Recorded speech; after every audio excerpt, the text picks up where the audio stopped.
내 손으로 정리한 한국의 역사.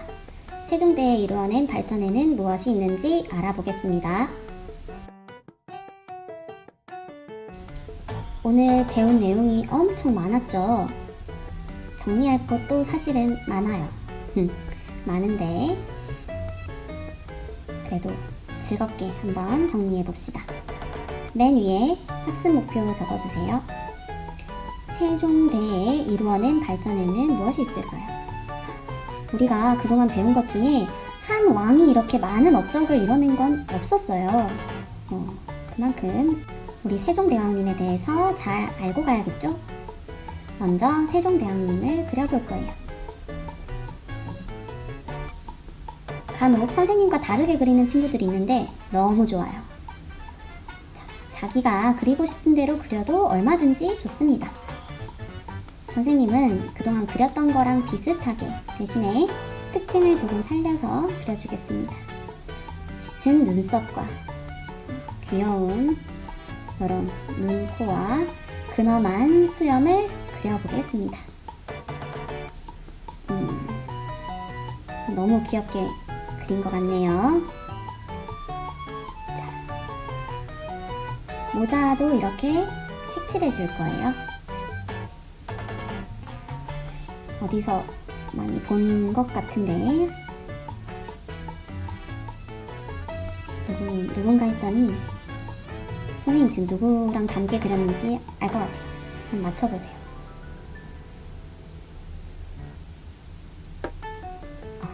약간 라이언처럼 그렸네요. 자, 아무튼 선생님은 세종대왕을 표현해봤습니다. 자, 이 세종대왕님이 정말 사랑한 세 가지가 있었어요. 이 사랑한 세 가지를 먼저 정리해 보겠습니다. 뭐가 있을까요? 세종실록, 그러니까 이 왕에 대해서 상세하게 기록한 것을 보면 온통 백성 생각뿐이었어요. 가장 가운데는 백성을 그려주겠습니다. 세종대왕님은 잔악기나 백성 생각밖에 안 하신 분이세요. 아유, 우리 백성들이 굶고 있는데 내가 도울 것은 없나 생각하시고 관리들을 혼내시고 그러셨던 분이셨어요. 자, 그래서 이렇게 하트로 감싸주고 애민정신, 사랑하다 애자를 쓴 거예요. 애민정신이 투철하신 왕이셨습니다. 그리고 아주 유명한 책벌을 내셨다고 해요. 아침 해가 뜨고 달이 뜰 때까지 책을 손에서 놓지 않으시고 신하들과 토론하고 이야기를 나누는 경연을 그렇게 좋아하셨다고 해요. 그러니까 공부, 일 이런 것을 엄청 좋아하시고 중요하다 생각하셨던 것 같아요. 일을 사랑하신 분이십니다. 그래서 주변 사람들이 힘들었겠어요. 자, 마지막 세종대왕님은 고기가 없으면 밥을 안 드셨대요. 알고 있었나요? 그렇게 고기를 좋아하셨대요. 똑똑하신 게 고기를 많이 드셔서 그랬을까요? 자, 고기 사랑이 남다르셨다고 합니다. 그렇다면 이 많은 업적들을 세 가지로 또 나눠서 선생님이 정리를 해보려고 해요. 먼저 세종대왕님은 과학왕이셨어요. 그리고 문화왕이셨습니다. 마지막으로 과학과 문화뿐만 아니라 국방에 대해서도 놓치지 않으셨어요. 정말 완벽하신 분이 아닐까요? 어쩜 이런 분이 있으셨을까요? 그쵸? 자, 이 과학적인 업적에는 도와준 사람들이 있었어요. 피처링 장영실이라는 사람입니다. 많이 들어봤죠? 장영실은 먼저 그려볼게요. 이렇게 간략하게 모자를 쓰고 있는 장영실을 그려줄 건데요. 엄청 많은 발명품을 만들어낸 걸로 유명하신 분이시죠. 이제 정리를 하나하나 해볼 텐데 노비 출신이셨다고 해요. 그런데 어릴 때부터 손재주와 머리가 남달라서 궁으로 들어오게 되었고 나중에는 굉장히 높은 벼슬에까지 오르게 되는 인물입니다. 천재 기술자였고 과학자였습니다.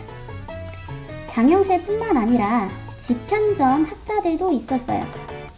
세종대왕이 세운 기구인데 여기에 속한 그 신하들도 세종대왕이 이런 여러한 것들을 발명하고 발전시키는 데 도움을 주었다고 합니다. 자, 그럼 어떤 면에서 과학왕이었는지 정리해 볼게요. 먼저 조선의 농사를 아주 크게 신경 쓰셨어요. 머릿속에 온통 백성밖에 없었던 세종대왕인지라 우리 백성들이 흉년이 들어서 굶어 죽으면 어떡하나 이런 생각들을 하셨던 것 같아요. 그래서 책을 하나 쓰게 되는데 농사직설이라는 책입니다. 여러분들이 잘 알고 있는 모내기법 있죠? 다른 데다가 묘종을 다 길러서 이제 물을 채워놓고 심는 방법을 소개한 책이고요. 실제 농부들의 비법들을 전국적으로 모아서 만든 책이어서 굉장히 유용한 책이었다고 합니다. 농사직설을 만드셨어요. 자, 그리고 두 번째, 빗물을 담아서 얼마나 비가 왔는지 재는 기구 뭐였죠? 네, 측우기였습니다. 자, 강우량을 측정하는 기구예요. 강우량. 비가 얼마나 왔는지. 그런데 이게 유럽에서 발견된 것보다 200년 앞섰대요. 세계 최초로 강우량을 측정하는 그런 기구를 발명한 것이라고 합니다. 전국적으로 설치를 해서 농사를 짓는 사람들에게 아주 큰 도움이 되었다고 해요. 얼마나 비가 왔는지를 미리미리 재놓고 예상할 수 있게 만들어야 농사에 도움이 되겠죠. 그래서 이렇게. 두 번째는 조선의 하늘을 연구하셨습니다. 하늘을 왜 연구했을까요? 이것도 마찬가지로 농업 중심이었던 우리나라에서 중국의 그런 하늘을 가지고 측정을 하게 되는 것이 우리에게 피해를 많이 주었기 때문이라고 합니다. 그래서 우리 조선의 역법을 다시 만들게 된 것인데요. 그러려면 하늘을 관측을 잘 해야 된다고 해요. 이거는 혼천의라는 천체 관측 기구입니다. 발명을 해낸 건 아니에요. 이미 중국에서 사용되고 있던 것을 들여와서 조선의 사정에 맞게 다시 만든 것입니다. 해와 달과 별의 움직임을 관측할 수 있는 기구입니다. 그래서 농사에 또한 도움이 됐겠죠. 온통 백성 생각뿐이었어요. 우리 세종대왕님. 자, 이런 여러한 노력들을 바탕으로 엄청난 게 발명이 돼요. 그게 이제 옆에 적어줄 이 달력입니다. 책 모양인데, 자, 이렇게 이 이름이 뭐였어요? 칠정산이었어요. 우리나라 고유의 달력을 만드십니다. 중국의 것이 아닌 우리나라 달력인데요. 현재 사용하는 우리 365일, 한 달은 30일에서 31일 이런 것과 거의 차이가 없다고 합니다. 대단하죠. 그 시대에 정말 엄청나게 고민을 많이 하셨겠어요. 그래서 월, 화, 수, 목, 금, 토, 일, 달, 화성, 수성, 목성, 금성, 토성, 그리고 태양까지 이렇게 다 나와 있다고 하니 굉장히 선구적인 그런 기술력인 것 같아요. 그리고 세 번째, 조선의 시간을 정비하십니다. 일반 백성들은 여러분처럼 스마트폰이 있을까요? 또는 시계가 그냥 있을까요? 없었어요. 그래서 서로 시간 약속을 할 수가 없었어요. 일반 백성들이 지금이 몇 시인지 정확하게 알 수 있도록 만든 것이 지금 그리고 있는 해시계, 앙부일구입니다. 자, 이렇게 소뚜껑을 뒤집어 놓은 것 같기도 하고 세숫대야 같기도 한 이것에다가 이렇게 뾰족한 침을 세우고 나머지 이렇게 그려주세요. 자, 해가 이렇게 비치고 있을 때 이게 길거리에 있으면 그 그림자를 읽어서 지금이 몇 시인지, 절기는 어디인지 그런 것들을 알 수 있었다라고 해요. 앙부일구. 나중에는 이게 많이 발전이 되어서 조선 후기에는 우리가 지금 들고 다니는 휴대용 시계처럼 휴대용 앙부일구도 있었다고 하니 되게 유용한 시계였던 것 같아요. 우리나라 최초의 공공시계이고요. 길 곳곳에 설치된 해시계입니다. 선생님, 그럼 해가 안 떴을 때는 시간을 어떻게 하나요? 그게 지금 그릴 자경루예요. 이번엔 물시계입니다. 해가 안 떠도 알 수 있어요. 자, 이렇게 그릇 같은 것을 3개를 그려준 다음 그 옆에 기둥 2개를 그려주세요. 그리고 그것을 받치고 있는 받침대를 이렇게 그려주고 사이에 그냥 이렇게 막대가 있는 것처럼 정리해 주겠습니다. 이게 자경루의 전체 그림은 아니에요. 그런데 그냥 원리만 얘기를 하면 물이 일정하게 흐르도록 만들어서 그것이 어떤 시간이 딱 되면 알람을 울리도록 설정한 거예요. 댕댕댕. 그러면 그 소리를 듣고 또 사람이 이렇게 징을 치거나 그래서 백성들에게 시간을 알려주는 그런 물시계입니다. 자경루예요, 자경루. 2시간마다 알람이 울렸다고 하고 굉장히 정교하게 만들어진 거예요. 아까 영상 속에서 봤던 것처럼요.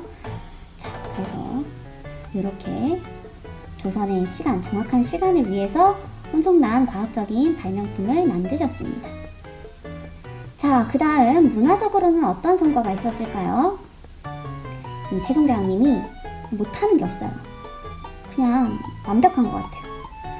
절대음감이셨대요. 그래서 음악적으로도 엄청나게 뛰어나신 분이셨는데 하다못해 그래서 악보를 만들기까지 합니다. 대단하세요. 중국의 악보가 아니라 조선의 악보예요. 이름하여 정간보인데요.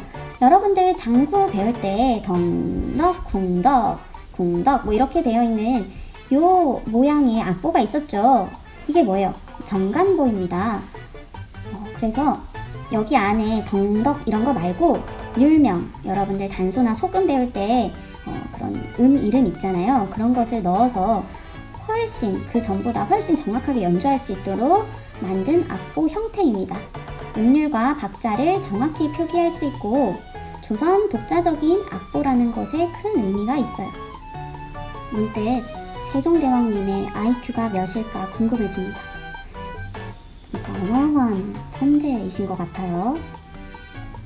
자, 그 다음 여러분들도 잘 알고 있는 우리 세종대왕님의 업적 중에 가장 큰 칭송을 받는 훈민정음에 대해서 정리해 볼 건데요. 왜 백성의 어버이라고 위에 제목을 붙였냐면 정말 어버이 같은 마음으로 만드신 것 같다는 생각이 들어서예요. 백성이 글을 모르고 그래서 그런 비윤리적인 행동을 하고 굶어 죽고 역병이 돌아서 죽고 그런 것을 안타깝게 여기는 마음, 백성들을 가르치고 교육하려는 그런 마음이 정말 진심으로 백성을 위하는 어버이의 마음이었던 것 같다는 생각이 들어서 이렇게 제목을 붙여봤습니다. 자, 훈민정음은 글을 읽지 못하는 백성들을 위해서 만든 글자이고요. 한자와 달리 뜻글자가 아니고 소리 글자입니다. 그래서 배우기 훨씬 쉽고 쓰기도 간편하죠. 글자 중에 유일무이하게 만든 사람과 그 만든 창제 원리가 전해지는 그런 글자라고 해요. 그래서 이렇게 쉬운 글자를 직접 몸소 만드셔서 백성을 가르치려고 하셨던 분이십니다. 자, 여기까지 훈민정음을 정리해봤어요. 자, 마지막 국방에 어떤 성과가 있었는지 먼저 한반도를 그려보겠습니다. 자, 이렇게 조금 크게 그려주고 오늘은 또 새로운 섬이 나옵니다. 우리 제주도 위치는 잘 알고 있죠. 그런데 우리나라 옆에 있는 섬나라 일본이 있는데요. 제주도 말고 조선, 지금의 우리나라 한반도와 일본 사이에 대마도라는 섬이 있습니다. 원래는 우리나라의 소유였는데 현재는 일본의 땅이에요. 먼저 이 지도 먼저 그려보고 세종대왕이 어떤 지역을 넓혀갔는지를 표시해 볼게요. 자, 북쪽으로는 사군과 육진을 개척하여 고려의 원래 땅은 이것보다 훨씬 좁았었죠. 조금. 그런데 북쪽으로 영토를 많이 넓힙니다. 그리고 왜구들의 점령지였던 대마도를 토벌해서 백성들을 괴롭히던 그 왜구들을 토벌하고 정벌합니다.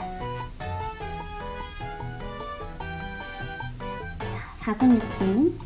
북쪽에서는 항상 여진족들이 백성들을 못살게 굴었다고 해요. 침략해오고. 그래서 그런 여진족을 몰아내고 사군과 육진을 세웠다라고 합니다. 그러니까 영토도 매우 확장한 왕이네요. 그리고 백성들에게 피해를 주던 남쪽의 대마도를 정벌하여 왜구들을 몰아냅니다. 완벽하네요. 여기까지 세종대왕님이 이뤄내신 업적들을 정리해봤습니다. 와, 정말 엄청나게 많은 것들을 발명하시고 많은 것들을 이제 개선하신 것 같아요. 자, 다음 시간에도 이어서 공부해보겠습니다. 여기까지입니다.